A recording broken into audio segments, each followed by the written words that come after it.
Hey guys, Niffler here and welcome to my 5-minute guide series showcasing some of the most effective builds in Path of Exile Ascendancy. Starting today with the dual Flame Totem Inquisitor, my current level 98 Templar in Perandus. The concept of this build was to exploit one of the most overpowered Ascendancy passives out there, Inevitable Judgement. Critical strikes ignore enemy elemental resistances. So elemental crits now not only deal tons of damage because your critical strike multiplier and the fact that you shock everything, monsters now have basically no way to mitigate your damage anymore. Seems legit. That means now you don't need to use a penetration support gem in your main skill anymore, you don't need to use any curses to lower enemy resistances, and also any map modifiers like elemental equilibrium or 80% additional monster resistances are a joke with this passive. Just melt down bosses as if they were white trash mobs. Now the only downside dealing that much damage of course is Reflect. And the go-to meta approach converting all your damage into chaos with dual consuming dark is not an option here, as chaos damage doesn't count as elemental damage, so that would make the whole Inquisitor part kinda pointless. Anyhow, the solution for me was to deal indirect damage with totems, leading to Flame Totem as my main skill choice. The gem setup for our main skill therefore is Flame Totem, faster projectiles, increased critical strikes, controlled destruction, faster casting, and as a 6th link you can either use an Empower or a Pierce support when you have no access to a leveled Empower. In terms of golems, you got the choice between Flame Golem for simply more damage, depending on your crit values you can also use an Ice Golem for that, or the quality of life bonus region with the new Stone Golem, who will also taunt some aggro away from you. For fast movement I used the standard Whirling Blades, faster attacks Fortify, and of course Flame Dash, faster casting to get over cliffs. The rest of your sockets can be filled with a cast no damage taken setup and curses of your choice. Let's get into the passive tree, starting with our 5 key nodes, Ancestral Bond, so we can cast 2 totems obviously. Then we get all the way down here to grab Unwavering Stance, as stun immunity is always nice for extra safety. For example, if you whirl into a Perandus pack, this ensures you will always be able to instantly whirl out again no matter how hard you got hit. The build also runs Blood Magic. This will make your character mana independent, so you're able to run all reduced regeneration maps and of course Blood Magic with no problem. You don't have to care about mana on your gear, and this also synergizes greatly with our unique item choices, but I'll come back to this later. Lastly, we got the combination of Mind over Matter and Eldritch Battery, which turns our build into a viable hybrid by preventing Blood Magic to stop Energy Shield recharge. Normally, if you're Blood Magic and you got Energy Shield, casting your totems would deal damage to you, preventing your Energy Shield from ever recharging again.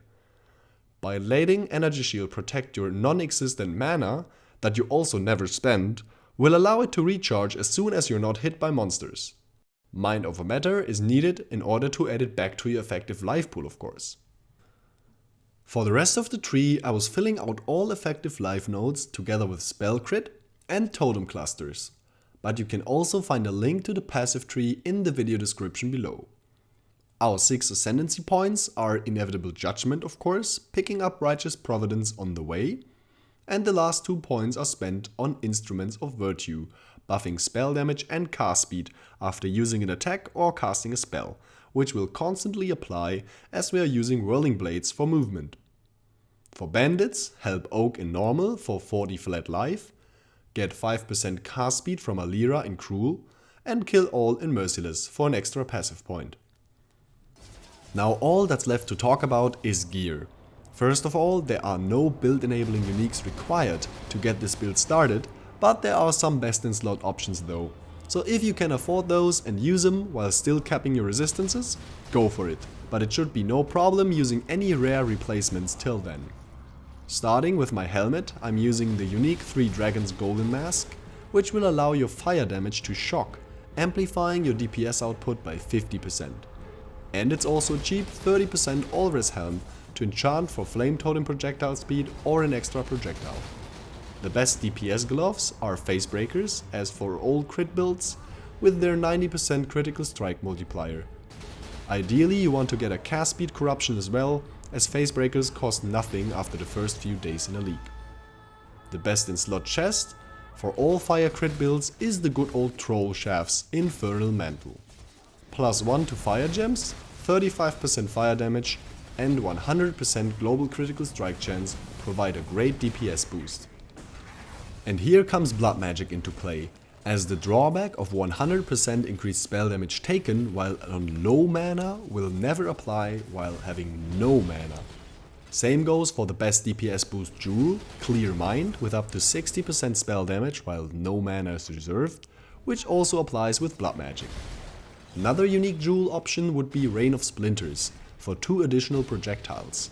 Only if you feel your AoE coverage is still too low with just faster projectiles. But that's totally personal preference. For weapons I'm using dual daggers with high critical strike chance for spells, critical strike multiplier and spell damage. Ideally you get a high flat lightning spell damage roll as well, to shatter enemies with your 3 dragons. Dual wands would potentially get you more DPS as they can roll cast speed, but Whirling Blades is such an overpowered movement skill that I decided to go for daggers instead. The rest of our gear is simply stacking up as much life and resist as possible, together with cast speed and crit multiplier on jewelry. To come to a conclusion, the strengths of this character lie at the absurd amount of damage. You can clear through tier 15 maps with ease and you're able to actually play all map mods existing, saving you a lot of roll costs. The only mod I would recommend to skip is Chain, as it could get dangerous with your totems chaining onto you. The gear cost is very low compared to what DPS levels you can reach. With just a 5 link and crap gear you can easily get way above 50k tooltip with 100% penetration. But you can also scale well, so if you invest more into gear and get a 6 link with good jewelry, up to 200k DPS are achievable.